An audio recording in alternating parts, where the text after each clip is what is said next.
Hello guys, welcome to my channel Teach Something, and in this video tutorial I will gonna show you how to turn off Windows 11 keyboard sound. So how to fix it.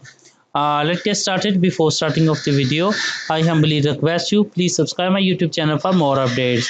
So let's start. Okay guys, first of all, the first method is that go to your settings of your Windows. After doing this, that go to your accessibility.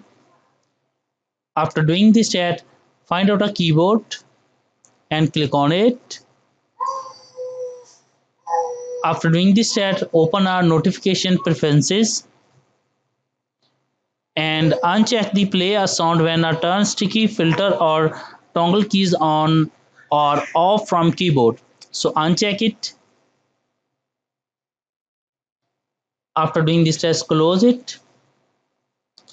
I hope your problem is fixed, but if you're still, then you can try a second method. The second method is that in the search box type of OSK, open a on-screen keyboard, go to your options.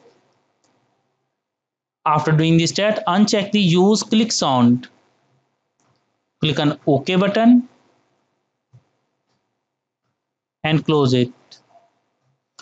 I hope this video is helpful for you. Thanks for watching and please subscribe my YouTube channel.